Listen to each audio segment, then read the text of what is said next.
آپ کے سامنے ہے. اور یہی مرزا صاحب پہلے یہ دوسروں کے ابھی نیا ہے کہ اعلان جنگ کرنے سے پہلے یہ تو بتائیں وہ جو آخری جو انہوں نے بیان دیا تھا کہ 26 جو ٹیررسٹ اور جو ٹارگٹ کلرز پکڑے ان کے ساتھ کیا ہوا, کیا پھر ان کے ساتھ بھی انہوں نے کوئی مکمکا کر لیا, یہ کیا وجہ ہے؟ اور لیکن حقیقت یہ ان کی جماعت کی دیکھیں انہوں نے فوزیہ وہاب نے بیان دیا, انہوں نے کہا جی ذاتی حیثیت میں ان کے خلاف ڈسپلنری ایکشن نہیں گیا اس طرح شاہ محمود کے, لیکن جو ان کی جب بات آتی ہے ذوالفقار مرزا کی, اور آپ نے خود بھی کہا کہ جی صرف وارن کر دیا گیا پریزیڈنٹ, حالانکہ اتنے ایک اہم عہدے پہ بیٹھ کے ایسے غیر ذمہ دارانہ اشتعال انگیز بیان دینے پہ میں سمجھتا ہوں کہ ان کے اوپر فوری ڈسپلنری ایکشن ہونا چاہیے تھا, لیکن لگتا ہے کہ ان کے اوپر بھی کوئی پارٹی کا ڈسپلن جو ہے وہ بھی ان کے اوپر بھی لاگو نہیں ہوتا. باقی یہ ایک اور چیز جو میمن صاحب نے جو بات کی, میں ان کی یادداشت کو دوبارہ ریفریش کرنے کے لیے ان کو گزارش کر دوں کہ جب ان کے لیڈر باہر محلات میں بیٹھے اپنے اثاثے کرپشن کے جو ہے اس کو سیکیور کر رہے تھے, جب ان کے لیڈر NRO ڈیلز کر رہے تھے, تو عمران خان اسی ملک کے اندر عوام کے ساتھ سڑکوں کے اوپر عدلیہ کی آزادی کے لیے جدوجہد کر رہے تھے. وہ DG خان جیل میں تھے اس وقت جب ان کے لیڈر ڈیلز کے ذریعے یہاں واپس قوم پہ مسلط کیے جا رہے تھے اس اس مشرف کے ایجنڈے کو آگے لے جانے کے لیے. لہٰذا یہ جو آپ جاسمین یہ جو ریفرنڈم کا جواب تو دے جناب, ریفرنڈم کا جواب دے. یہ 3 سال سے یہ جو خود کہا کہ 100 سیٹیں عمران خان نے مانگی ہے, آپ دیکھیں جب عوام جب کراچی سے لے کے خیبر تک عوام سڑکوں پہ نکل آئے ہیں, عام مزدور, کسان, اساتذہ, طلباء, ڈاکٹرز, وکیل, ہر طرح کا بندہ جو ہے وہ 3 سال سے ان کی یہ جو نوٹنکی چل رہی ہے اس سے عوام تنگ آ چکے ہیں. اور میں سمجھتا ہوں کہ یہ بوکھلاہٹ کا شکار ہے اور ان کو نظر آ رہا ہے کہ عوام کو دینے کے لیے ان کے پاس کچھ نہیں ہے, اور یہ اگلے الیکشن کے لیے پھر دوبارہ سے وہی ڈرامہ صاحب کے بارے میں زیادہ مزید ماضی کے دور میں بھی دیکھا ہے ان دونوں جماعتوں کے لیڈروں نے ایک دوسرے کے خلاف جو یہودی سسر ہے وہ ان کو فنڈنگ کرے کیسز بنائے, لیکن جیسے آپ دیکھیں ان 3 سالوں کے اندر انہوں نے اپنی صرف کرپشن کو لیگلائز اور کلیئر کرنے کی کوشش کی ہے. عوام کو تو کسی طور پر نہ یہ ریلیف دیا, نہ یہ ملکی مفاد کا کوئی تحفظ کر سکیں. آپ یہ بتائیں گے کہ عمران خان صاحب کی اس پارٹی کی فنڈنگ کہاں سے ہو رہی ہے, جلسوں کی, سب چیزوں کی؟ کیوں بتائیں آپ کی پارٹی کی کہاں سے ہو رہی ہے؟ ہمارے پاس عوام کی پارٹی ہے, عوام دے رہی ہے, ان کی کہاں سے عوامی پارٹی ہے. ایک یوسی نامی یہ لوگ جیت نہیں سکتے. آپ بتائیں کہ آپ لوگوں کی فنڈ جناب ہمیں بھی پتکت خانم ہاسپٹل میں غریبوں کو ایک بھی مفت علاج نہیں ہوتا, سارے چارج علاج ہوتے ہیں. زکوٰۃ کے پیسے کہاں جا رہے ہیں, سارے یہ یہودی لابی کے ساتھ باہر ملک میں بزنس میں خرچ ہو رہے ہیں, سب پتہ ہے ہم کو. جو اصل ایشوز ہیں ان سے یہ توجہ ہٹانے کے لیے کر رہے ہیں آپ کے سامنے کہ آئے دن جو ہے عوام جو ہے مہنگائی, بے روزگاری, لاقانونیت, یہ لانگ مارچ کا اعلان آپ نے مشرف کے دور میں کیوں نہیں کیا؟ گورننس کا یہ حال ہے کہ لانگ مارچ کا اعلان مشرف کے دور میں کیوں نہیں کیا؟ فیکٹریاں بند ہو رہی ہیں, لوگوں کے کاروبار بند ہو رہے ہیں, اور یہ ایک دوسرے کو جو ہے بدماشی اور ایک دوسرے کی ٹانگیں توڑنے کی باتیں کر رہے ہیں. میں سمجھتا ہوں اگر انہوں نے ہوش کے ناخن نہ لیے جاسمین, تو وہ وقت دور نہیں ہے کہ ان کا بہت ہی برا انجام ہونے والا ہے. کیونکہ یہ اگر یہ ابھی بھی یہ سمجھیں, ہم سمجھتے ہیں کہ ابھی بھی ان کے پاس وقت ہے کہ یہ خالی یہ بیان بازی کی بجائے عوامی مسائل کو حل کرنے پہ توجہ دیں. پہلے آپ دیکھیں پہلے ایک جو ان کے حکومت کا حصہ تھا اس میں ہم سنتے رہے کہ جی جو کچھ ہے وہ مشرف کی پالیسیوں کی وجہ سے, حالانکہ فورن پالیسی, فائنینشل مینیجرز وہی تھے جو مشرف کے تھے. اس کے بعد انہوں نے کہا کہ جی ہم مفاہمت کی سیاست کر رہے ہیں اور مفاہمت کے نام پہ ہم سسٹم کو بچانا چاہ رہے ہیں. وہ سسٹم جو کرپٹ اہلکاروں سے بھرا پڑا ہے, جس کے آئے دن اربوں روپے کے سکینڈل سامنے آ رہے ہیں, اس سسٹم کو پہلے یہ 3 سال بچانے کی کوشش کرتے رہے. اب جب الیکشن قریب آ رہا ہے تو یہ پھر دوبارہ یہ اس ایک سیاسی بیان بازی ہے, صرف اس میں یہ قوم کو جانے کی کوشش کر رہے ہیں. میرے پاس اگر آگے تو میں عرض کروں, میں عرض کروں گا کہ جب آپ نے ان کا ویڈیو کلپ دکھایا ہے اپنا مرزا صاحب کا, تو آپ دیکھیں کہ وہ سندھی ٹوپی پہنے ہوئے ہیں اور اجرک بھی پہنے ہوئے ہیں. سندھی بھائی اور بہنیں بڑے محبت کرنے والے, بڑے پرامن لوگ ہیں, مہمان نواز ہیں, ان میں عرب کلچر موجود ہے. لیکن انہوں نے سندھی ٹوپی اور سندھی اجرک پہن کر جو بات کی ہے بدماشی کی, اور جو بات کی ہے لڑائی کی اور خون خرابے کی, میں سمجھتا ہوں انہوں نے سندھی ٹوپی اور سندھی اجرک کی بھی توہین کی ہے, اور جس کی اجازت انہیں بالکل نہیں دی جا سکتی. اچھا صدیق الفاروق صاحب, مجھے یہ بتائیے گا کہ آج جو وزیر اعظم نے یہ کہا ہے کہ جی میں ہتھیلی پہ سرسوں نہیں اگا سکتا, 10 میں سے 6 نکات تو میں نے مان لیے ہیں اور کر بھی دی ہیں, اور یہ پاکستان مسلم لیگ نواز جو ہے بلا وجہ مطلب مجھے پریشرائز کر رہی ہے یا حکومت کو کر رہی ہے, تو میں تو ہتھیلی پہ سرسوں نہیں اگا سکتا, اگر پھر نکالنا ہے تو نکال دے. اب آپ کیا کریں گے پنجاب میں؟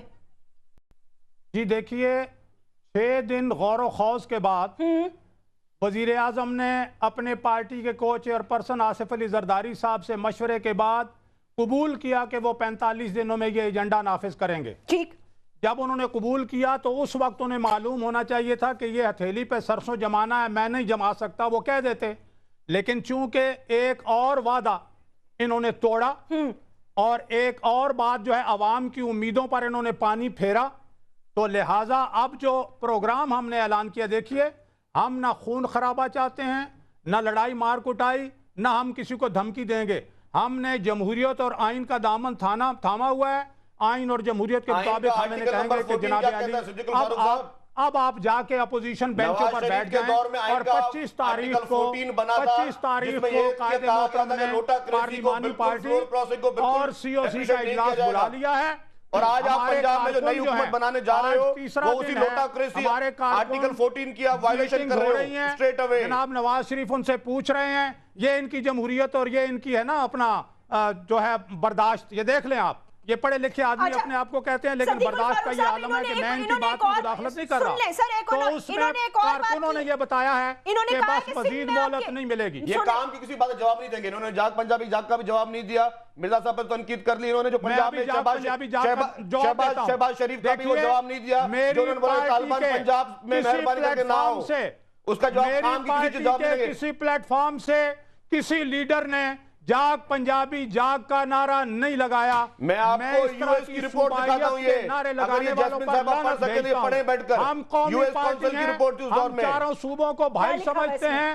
ہم پنجاب سے پیار کرتے ہیں، سندھ سے پیار کرتے ہیں، سندھ سے پنجاب سے زیادہ پیار کرتے ہیں اور بلوچستان سے سندھ اور پنجاب سے زیادہ پیار کرتے ہیں. ہم فیڈریشن کو لے کے چلنے والے ہیں اور ہم سندھ سے اس لیے بھی محبت اور پیار کرتے ہیں کہ یہاں سے سب سے پہلے پاکستان کے حق میں قرارداد پیدا ہوئی. سندھ باب الاسلام ہے، سندھ محبت کرنے والا کا صوبہ ہے. میری سوال تو سنیں نا بھائی. میرا سوال یہ ہے کہ یہ کہہ رہے ہیں کہ آپ کے تو کوئی کارکن ہی نہیں ہے یہاں، آپ کے لوگ نہیں ہیں سندھ میں، تو آپ کی پریزنس ہی نہیں ہے. یہ کہہ رہے ہیں ابھی انہوں نے کہا ہے. ہم کراچی میں انہیں بتا دیں گے کہ کتنے ہمارے کارکن ہیں. یہ بتائیں کہاں ہم شو کریں، یہ بتائیں. میں چیلنج ان کو دیتا ہوں، ان کا چیلنج قبول کرتا ہوں. سندھ کے کس شہر میں یہ چاہتے ہیں کہ ہم مسلم لیگ نون کے کارکنوں کو سامنے لائیں؟ جناب ایک یوسی ناظم تو آپ جیت لیتے اس لاڑکانہ میں. آپ نواب شاہ میں سنیں، اگر آپ لاڑکانہ میں کہیں گے ہم لاڑکانہ میں بتا دیں گے. اگر آپ نواب شاہ میں جو آصف علی زرداری کا گڑھ ہے ہم وہاں بتا دیں گے آپ کو کہ یہ ہیں مسلم لیگ نون کے کارکن. آپ کیا بات کرتے ہیں؟ دل کو خوش کرنے کے لیے غالب یہ خیال اچھا ہے، لیکن انشاءاللہ جب آپ آئیں گے تو آپ کو پتا چل جائے گا عوام آپ کے بارے میں کیا سوچتی ہے. اس کا 14 نمبر پوائنٹ پڑھیں جس میں یہ بولتے ہیں کہ انہوں نے جاگ پنجابی جاگ کا نعرہ نہیں لگایا. آئیں گے سے کیا مطلب ہے؟ آئیں گے سے کیا مطلب؟ آپ دھمکی دے رہے ہیں ان کو. آئیں گے سے کیا مطلب؟ دھمکیاں تو آپ ہوم منسٹر دے چکے ہیں. میں نے کہا عوام آپ کو بتائے گی کہ عوام آپ کو کتنی محبت کرتی ہے. آپ اگر عوام کو انٹائز کریں گے تو عوام بتائیں گے. انہوں نے کبھی کسی پازیٹیو چیز کو اپریشیٹ نہیں کیا. میں آج آپ کے پروگرام میں ایک چیز نئی چیز ڈسکلوز کر رہا ہوں کہ جب بھی نواز شریف صاحب اس گورنمنٹ بننے کے بعد سندھ میں آئے ہیں تو پرسنلی ڈاکٹر ذوالفقار مرزا نے ان کو ہر ایئرپورٹ سے ریسیو کیا ہے، اپنی پرسنل بلیٹ پروف گاڑی میں ان کو پروٹوکول دیے. کیا یہ بات مانیں گے یا نہیں مانیں گے؟ پوچھیں ان سے. یہ بات درست ہے صدیق الفاروق صاحب؟ میرے علم میں نہیں ہے، لیکن نواز شریف صاحب سے ابھی پوچھ کے بتائیں اس بریک میں، جب بھی بریک آپ پوچھ کے بتائیں گا. یار ابھی پوچھ کے کیا بتائیں میمن صاحب؟ آپ کیا باتیں کر رہے ہیں؟ آپ ان باتوں سے نہ قوم کو بے وقوف بنا سکتے ہیں نہ میڈیا کو. آپ بالکل یعنی معذرت سے اگر آپ پڑھے لکھے ہوئے لوگ ہیں، میں ابھی ٹیلی فون کر کے نواز شریف صاحب سے پوچھ کے بتاؤں گا. کوئی عقل کی بات کرو یار. پتہ نہیں کس نے پیپلز پارٹی نے آپ کو کیا سمجھ کے یہاں بھیج دیا ہے. کوئی سمجھدار لوگوں کو بھیجا کرے پیپلز پارٹی جو بات کر سکے. ایک چھوٹا ذوالفقار مرزا انہوں نے یہاں بھیج دیا ہے جو اس طرح کی باتیں کرتا ہے. جی میں نے آپ کو فیکٹس بتائیں. جذباتی ہونے کی ضرورت نہیں، جذباتی میں بھی ہو سکتا ہوں لیکن لیکن باتیں ایسے کرتے ہو جیسے چھوٹا ذوالفقار مرزا ہو. جناب ہاتھ نیچے کر کے بات کریں، ہاتھ نیچے کر کے بات کریں. لیکن بات یہ کہ یہ چیزیں یہ لینگویج ہم بھی یوز کر سکتے ہیں. یہ ایک اور ڈکٹیشن آ گئی ہے، یہ ایک اور چھوٹی سی بدماشی آ گئی ہے کہ ہاتھ نیچے کر کے بات کریں. میرا ہاتھ آپ تک پہنچ رہا ہے کیا؟ میرے خیال سے آپ نے اب میں آپ کے بارے میں کچھ زیادہ کمنٹ نہیں پاس کر سکتا. میرا تک پہنچ رہا ہے. صدیق الفاروق صاحب اتنا جذبات ہونے کی ضرورت نہیں ہے. چھوٹا ذوالفقار مرزا لگتا ہے یہاں بیٹھا ہے. بالکل یہ صحیح کہہ رہے ہیں شرجیل. میں جو کچھ بھی کہا وہ انہوں نے کہا کہ جی میں ایز اے ہوم منسٹر بھی نہیں یہ کروں گا، and the capacity of doctor Zulfiqar Mirza میں یہ کروں گا. ان کو عموماً 1-2 مہینے بعد کچھ ہو جاتا ہے اور وہ اس طرح کے اشتعال انگیز بیانات جو ہیں وہ دیتے ہیں. کس کے کہنے پر دیتے ہیں، کون اس کے پیچھے ہے، یہ تو اب اللہ بہتر جانتا ہے. اگر وہ یہ کہتے ہیں میں نے اپنی کیپیسٹی میں خود سر دیا ہے تو پھر آئی تھنک ان کو ان سے بھی استعفیٰ لے لینا چاہیے. عمر چیمہ صاحب اگر یہی رویے رہے تو عوام کی بہتری کے لیے تو پھر ظاہر ہے کچھ نہیں ہو سکتا. 45 دن دیے گئے تھے، ڈیڈ لائن قریب آ گئی ہے. ڈیڈ لائن کہہ لیں یا ایک ٹائم فریم کہہ لیں، جو بھی ہے بہرحال لیکن پاکستان مسلم لیگ نواز جو ہے وہ کہتی ہے ہم سیٹسفائیڈ ہی نہیں ہے کیونکہ جو کام یہ کر سکتے تھے انہوں نے نہیں کیے. لیکن جیسے جیسے میں پہلے آپ کو گزارش کر چکا ہوں کہ پچھلے 3 سال کے اندر یہ دونوں جماعتیں خاص طور پہ یہ پنجاب کے اندر جو پاکستان کا 62% ہے اس کے اندر یہ دونوں اتحادی ہیں اور دونوں مل کے حکومت چلا رہے ہیں. ان 3 سالوں کے اندر یہ عوام کو کسی قسم کا کوئی ریلیف نہیں دے سکے بلکہ عوام کے مسائل میں اضافہ ہی ہوا ہے. مہنگائی کے حوالے سے دیکھ لیں, بے روزگاری کے حوالے سے, لا قانونیت کے حوالے سے, لا اینڈ گڈ گورننس کے جو دعوے کرتے ہیں وہ بھی آپ کے سامنے.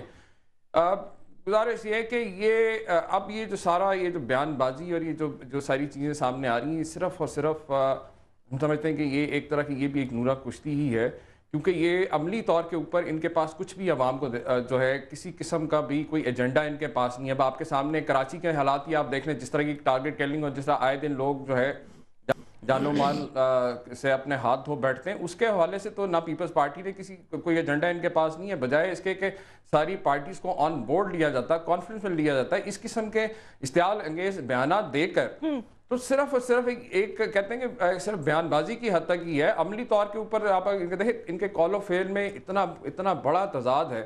یہ کہتے کچھ ہیں کرتے کچھ ہیں. ابھی حالیہ جو آپ کے سامنے یہ ریمنڈ ڈیوس کے کیس کے حوالے سے بھی جو بیانات آتے رہے اور جو عملی گراؤنڈ ریئلٹی تھیں وہ ٹوٹلی مختلف تھیں. کہ جس طرح آج ابھی ریسنٹلی جو ہے انٹرنیشنل جو ہے اخبار ہے اس نے گارڈین نے یہ کہا کہ وہ سی آئی کا ایجنٹ اور یہاں جاسوسی کر رہا تھا. اس حوالے سے پنجاب گورنمنٹ کے اگر آپ جو دیکھ لیں اقدامات دیکھ لیں تو اب اس پہ کئی سوالات آتے ہیں. مثلا ابھی جو ٹریٹمنٹ جو ریمنڈ ڈیوس کو جو پنجاب کی جیل میں دی جا رہی ہے, جس کے اوپر فہیم کی بیوہ نے بھی مرتے مرتے ایک صاف کیا کہ جی انصاف ملنے کی توقع نہیں ہے. تو یہ سوال پیدا ہوتا ہے کہ کیا پنجاب کی جیلوں میں تمام قتل کے ملزمان کو وہی سہولتیں اور وہی جو ہے سارے جو ریلیکسیشن دی گئی ہیں جو ریمنڈ ڈیوس کو دی گئی ہیں؟ کس قسم کی سہولیات اسے دی جا رہی ہیں یا فیسیلیٹیٹ کیا جا رہا ہے؟ لیکن آئے دن میڈیا کے اندر آ رہے ہیں جس طریقے سے اس کو وہاں وی آئی پی ٹریٹمنٹ دیا جا رہا ہے. آپ مجھے بتائیں قتل کے کتنے ملزمان کو یہ اجازت ہے کہ موبائل فون پہ وہ اپنے گھر جو ہے فیملی سے روزانہ بات کر سکیں؟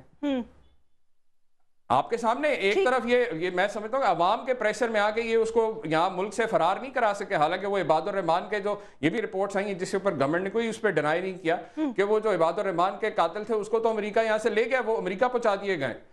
اس حوالے سے اگر آپ دیکھیں تو یہ جو تضاد سامنے آ رہا ہے کہ یہ اور ان دونوں جماعتوں کی لیڈرشپ کی جاسمین ابھی حالیہ آپ کے سامنے وکی لیکس کے جو انکشافات تھے میں سمجھتا ہوں وہ سب کے لیے ایک بڑا ایک ان کی اصلیت جو ہے وہ قوم کے سامنے آ گئی ہے. اس کا کریڈٹ خیر پاکستانی میڈیا کو بھی جاتا ہے کہ انہوں نے ان کی جو نورہ کشتی ہے اس کو جس طریقے سے ایکسپوز کیا ہے وہ یقیناً عوام جو ہے ان سے, میں خاص طور پہ جو نوجوان طبقہ ہے وہ ان سے ٹوٹلی ان روایتی سیاستدانوں سے متنفر ہو چکا ہے. اور میں سمجھتا ہوں کہ اگر عوام کو اپنے حقیقی نمائندے چننے کا موقع دیا گا تو یقیناً ایک نظام میں ایک واضح ایک تبدیلی سامنے آئی گی.